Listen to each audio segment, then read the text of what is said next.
Good morning. It is. So I wanted to pick up a conversation that we left off last year, which is one of my strongest desire, also the most nagging part, is to be a parent. And I took your advice and I've been working with meditating and just allowing myself to relax about the topic a little bit, but I'm having a hard time with that.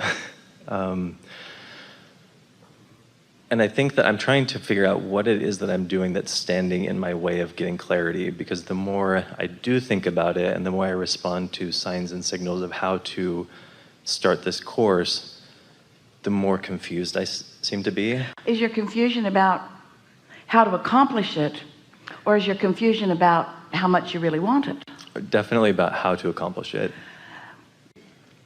So what and why are clear to you? Yes, very much. If you don't mind, explain the why to us. The why is because I feel that I have so much love, focused attention to give. I think there's this beautiful relationship that will be a back and forth exchange. So I have a lot of love to give, yeah. And I want to give it to someone special. Yes. Even though there are billions of people on the planet that you can flow love to, yes. You're kind of hung up on this one that isn't here yet. Yes. Weird, right? Really weird. So in your quest to bring this unknown stranger into your life so that you can flow love toward, you can't find anybody else to sort of stand in for a little while? There's actually because a lot that of would that. solve the problem. Yeah. If you've got bottled up love to flow, in other words, you have a lack consciousness going on here. It's like, I need something specific that I don't know how, where, when, and who. I think I know what and why, but I don't know how, when, where, and who. So because I've got this specifics that I haven't had an opportunity yet to allow the universe to yield it to me in a way that I'm absolutely certain, then I'm using this future experience that I want to call future as my reason to feel lack, because that's what's going on. You're feeling absence of something wanted.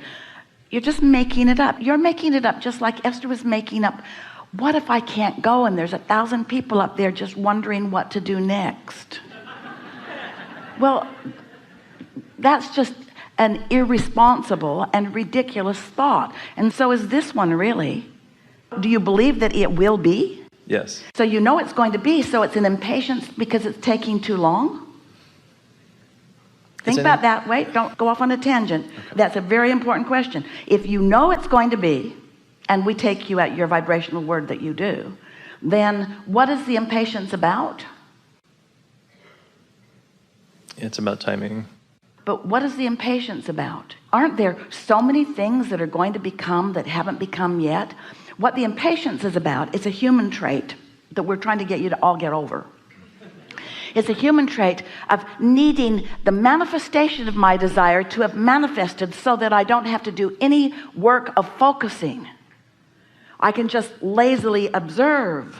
But the thrill of creation is to hold a focus, to focus upon something that is a vibrational reality and enjoy its vibrationalness while it is in the state of becoming. Because do you know, there is so much about this journey of becoming that you're going to enjoy every facet of, that you are depriving yourself of by just wanting to have a thought and have it manifest. Thought manifest, thought manifest. You would think something as simple as booking a flight, getting to the airport and getting on an airplane would be a really simple, straightforward thing. But there's so much more juice to get from it if you will allow it. You see what we're getting at? So much more life to live about it. So what's the urgency all about? Why the impatience instead of the loving, joyful awareness of the way the universe works to deliver to you whatever you want? I think that it's because I do believe for sure that this will happen. It's not that I have to know it's happening now. It's more that I don't know where to focus. And I think that's where I'm frustrated, is because if I relax and focus on other things. Well, then you must not trust the things that we've been talking about, because do you accept that you have an inner being? Yeah. Do you accept that your inner being has full awareness of your vortex? You just said that you believe that in your vortex is this that you want. So when you put those things together, I believe that it's in my experience, and I believe that my inner being, do you believe that your inner being is aware of it? Yeah. And do you think that your inner being knows what the path of least resistance, meaning, do you think that your inner being knows how to guide you around your hang-ups in order to get you to where you want to be? Yeah. Do you think that you are concerned about what other people think about it? Definitely. So it's not just your relationship with your own inner being that you're focused upon. It's your relationship with all these other people who have opinions about it. Well, that's your hang up right there. Do you know there are not two people in your life or in anyone's life who are in total agreement about what you should be doing? And you know what we think about all of them, they are irrelevant. So you've just got to clean it up between you and leave all of them out of the equation. But it's not easy to leave them out of the equation because you're talking about it all the time. And so people have got all of these opinions that are based upon how many airlines have been canceled in their life. Esther got all wadded up in something that had nothing to do with her moment in time. Not really wadded up, but it was an entertaining ride. As this woman recounted driving from Newark to Nashville in exactly the same situation. Esther thought, yeah, that's happened to me a time or two. Esther didn't tell her stories, but they were certainly activated. So you have something that you know you want. You believe that your inner being is aware of it. You know that your inner being knows how to get you in terms of manifestation from where you are to where you want to be. And so your impatience is about what? Is it taking too long? Here's what we really want you to hear. And this is what your last answer really indicates. If you know that when you ask it is given, and it is, and that source is all over it, and source is, and that your work is to then just line up with what you want and follow the impulse. And then you say, but I'm not getting any impulses, and that's what's confusing me. I don't know what to do. And we say, if you don't know what to do, then you're trying to do the to-do too soon. If you don't know what to do, then just sit tight, because your desire is not going away. In fact, your desire is growing momentum. Your inner being is not ceasing to look at it. In fact, your inner being looks at it more and more as time goes by. And so the only thing that is required of you is that you stay out of the weeds. And by that we mean, don't try to push the noodle. Don't try to think the thoughts. Don't try to make a plan. What you want to do is to allow the plan of least resistance, the plan about the path of least resistance, the plan about knowing where all your resistant bugaboos are, which is talking to other people, but the plan about that, just wait till something is really, really, really, really clear to you. Esther, as she was getting off the airplane, did something really wise. She went immediately to two people who knew what the scoop of the whole thing was, and asked them with clarity and sincerity, and got an answer back from them that was real. And instead of letting that sit, instead, just for the drama of it, she went down a whole lot of other rabbit holes, because when you hit yourself over the head with a hammer, it always feels good when you stop. So we know you all like the drama of it, but it's not necessary. You either believe in your ability to be or do or have whatever you want, or you don't. Do you? I don't know. I want to clarify one thing. So when I do have an impulse, there are some things that have been happening that are really clear, is it that I just line up with the feeling that guides me toward and relax there, not with the big idea? Is that sort of the place of comfort? That's a really good question, and here's a really good answer. What other choice do you have? Drive myself crazy. Can you be other than in the moment? Can you be other than where you are? And can you do other than in this moment, follow the impulse of where you are? Could Esther transport herself to San Francisco instantly? I'm tired of messing around with this. I'm there.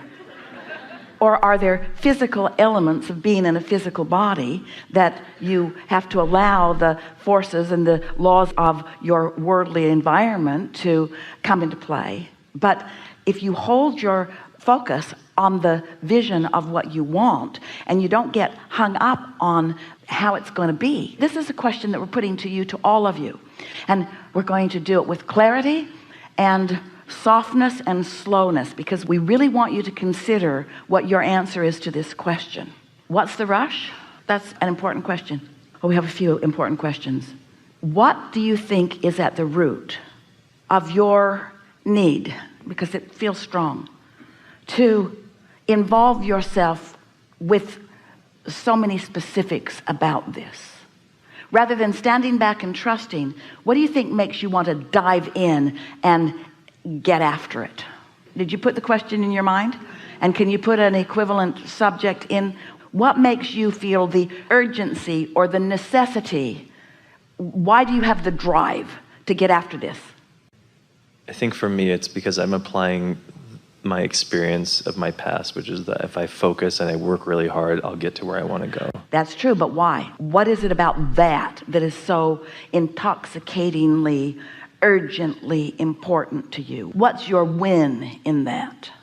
Probably to prove I was right. Yeah, you went right to it. To be right, to be worthy, to be good at what I do, to justify my existence. We're speaking from a human perspective. I've been in competition with so many about so many different subjects, and I want so much to be right that almost everybody has stepped so far away from your feeling of absolute worthiness and your knowledge of absolute trust in the universal forces.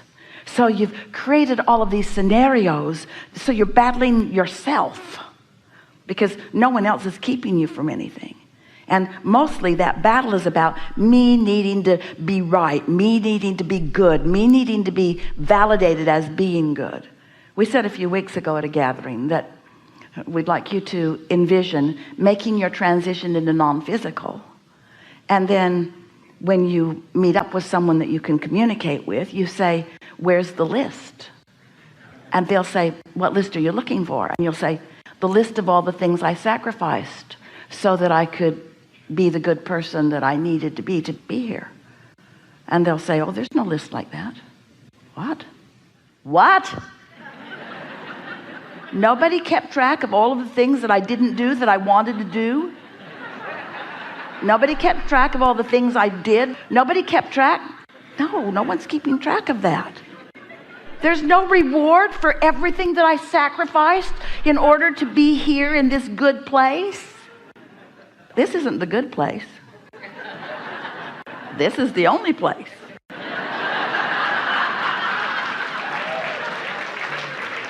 When do I get my reward? You got it in the moment of your experience in physical life. You either allowed yourself to flow the fullness of who you are, or you pinched it off for some bogus reason.